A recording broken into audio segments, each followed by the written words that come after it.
Son las 8:20, recibimos ahora a Federico Arnillas Merino, presidente de una Asociación Nacional de Centros, que basado en su investigación, en sus investigaciones y en su trabajo en el terreno, ha presentado un informe sobre la relación entre la crisis económica y el COVID, en donde plantea algunas tesis un poco disruptivas, tengo entendido, priorizar el consumo y no la liquidez de las empresas. Señor Arnillas, buenos días. Buenos días, Fernando. Buenos días, Mónica. Buenos días, Carlos. Saludos. Buenos días con todos. Explíquenos, Buenos días, por favor, cuáles conclusiones han sacado ustedes que tengo entendido van contra la corriente dominante. A ver, desde el Grupo Nacional de Presupuesto Público venimos haciendo ya desde abril un énfasis en la necesidad de centrar una estrategia que esté centrada, valga la redundancia, en las personas. Es decir, que podamos tener una estrategia de intervención donde la prioridad sean las personas, ¿no? Algo que una de las primeras declaraciones que hizo el premier Cateriano, cuando lo entrevistaron luego de juramentar, dijo que estábamos en guerra, ¿no? Y esta idea de que estamos en guerra es una idea que se ha repetido permanentemente, pero yo quisiera hacer aquí hincapié en una diferencia sustancial respecto a una guerra, ¿no? Si bien desde el campo médico es necesario centralizar la intervención y todos los recursos en un comando nacional, ¿no? Desde la perspectiva social y económica, los medios de producción, las fábricas, las herramientas, los puentes, los caminos, no son dañados por el virus, ¿no? Ni por la pandemia. Todas las fábricas existen y se mantienen exactamente igual hoy día que el día anterior de la pandemia. Es decir, desde la perspectiva económica, social, la única diferencia, pero no por ser única, es menos significativa, entre el día antes de la cuarentena y el día posterior al fin de la cuarentena, es que se han perdido más del 50% de puestos de trabajo. No se han perdido empresas, se han perdido más del 50% de puestos de trabajo, ¿no? ¿Eso qué significa? Que las acciones tomadas por el gobierno durante el periodo de la cuarentena, primero, no han tenido en cuenta en prioridad el tema de trabajo, pero segundo, significa que la capacidad de consumo de la población, es decir, la capacidad de demanda, que la gente cuente con ingresos para ir a consumir y, por tanto, activar la economía, ¿no es cierto?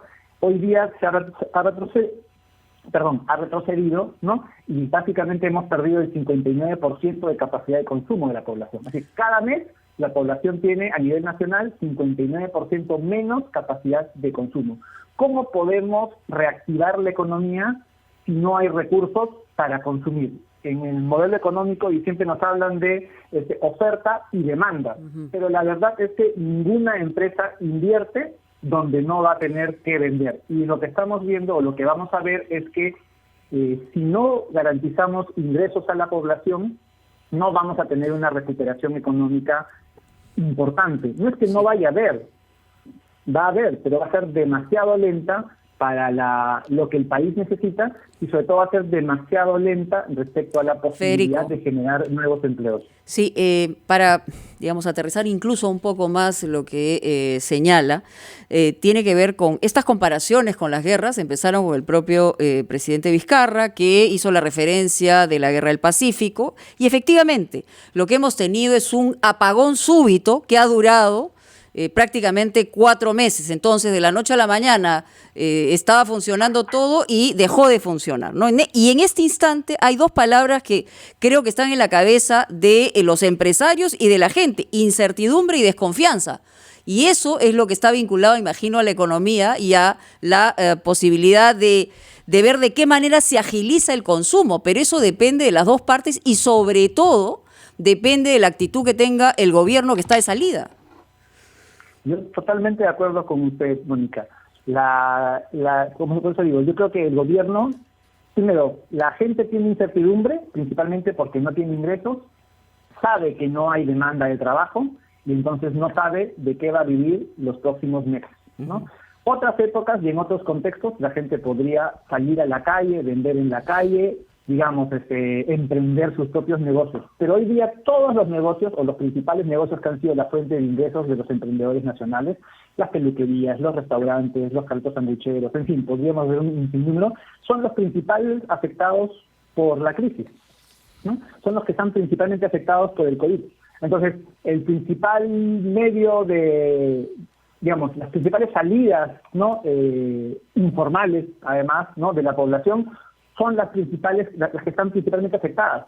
Y no se van a recuperar por arte y magia del mercado, ¿no es cierto? Entonces, necesitamos tener, por eso, un shock de demanda, una estrategia centrada en el shock de demanda. Y eso significa que deberíamos garantizar ingresos a la población. Dicho sea de paso, población que ha perdido sus trabajos porque como política nacional les hemos pedido que se queden en casa. Y les seguimos pidiendo que se queden en casa. Entonces, ¿cómo como país le decimos a la gente quédate en casa, pero al mismo tiempo no les decimos con qué vas a vivir, ¿no? Federico. Pero para eso que se ha creado el programa de bonos, precisamente, ¿no? Ajá. Bueno o malo, correcto, responde exactamente a lo que usted está diciendo. Sin embargo, como también hemos venido diciendo desde el Grupo Nacional de Presupuesto Público, los bonos son importantes, pero el gobierno tiene dos errores con los bonos, ¿no? El primero es que sigue planteando que los bonos deben ser bonos familiares, ¿no? Que deben llegar a los hogares. Sigue hablando de bonos por hogares, ¿no? ¿Y debería hablar de bono individual o qué? Debería hablar de bonos personales. ¿Sí?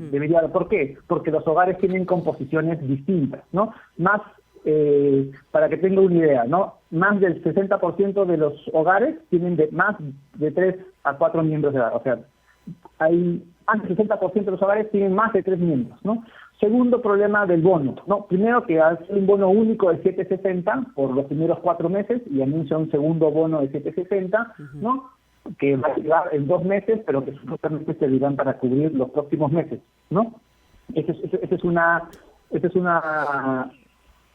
una cuestión que habría que indicar cuál es el plan de salida del gobierno para los próximos meses, porque no ha presentado un plan para los próximos meses. Hasta ahora ha presentado planes en inmediato. Solamente para acabar una cuestión adicional, sí. El otro problema con los bonos es el monto. Es decir, el gobierno ha calculado un bono de 770 por familia, como decíamos, ¿no? Sin embargo, según el informe de pobreza, el gasto promedio por persona, ¿no? En el año 2018 estaba en 758 soles. Ajustado a la pandemia, significa que el gasto promedio por persona estaría en 509 soles por mes. Eso significa que un bono de 760 no alcanza para una familia de 2 personas por un mes. Federico, ¿y le parece, por ejemplo, viable, hablando de bonos, que se haya establecido o lo haya anunciado el presidente de la República a través del mensaje, un bono de orfandad dirigido a aquellos niños que han perdido a sus padres y hasta que lleguen a la mayoría de edad? Muchos se ha criticado también el tema de la cantidad de este bono. Para muchos es muy poco, hasta irrisorio se ha comentado. No, a mí me parece un gran paso, primero, que el gobierno empiece a reconocer que hay niños y niñas que viven en situación de orfandad en este país y que es necesario garantizar el desarrollo de estos niños y niñas, ¿no?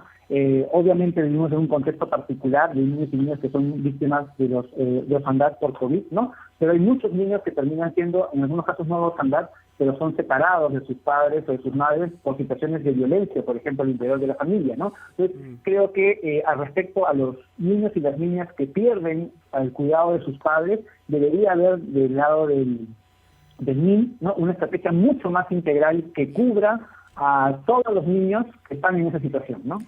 Muy bien. No solo por COVID, ¿no? Gracias a Federico Arnillas Merino, que ha estado con nosotros en Ampliación de Noticias. El tema económico es enorme en realidad, uno de los graves problemas adicionalmente al monto, y si es por familia o de manera personal que ha tenido el bono, es que la logística ha puesto en evidencia que no ha podido llegar a los que verdaderamente lo requieren. Así se habla de millones de personas, pero ha habido un gravísimo problema porque la informalidad nos ha pasado factura y esta debió haber sido la gran oportunidad para comenzar a poner cuentas bancarias y poder entregar y dejar de estas aglomeraciones que han generado un problema adicional también. Muchísimas gracias. Vamos a una pausa, ya regresamos.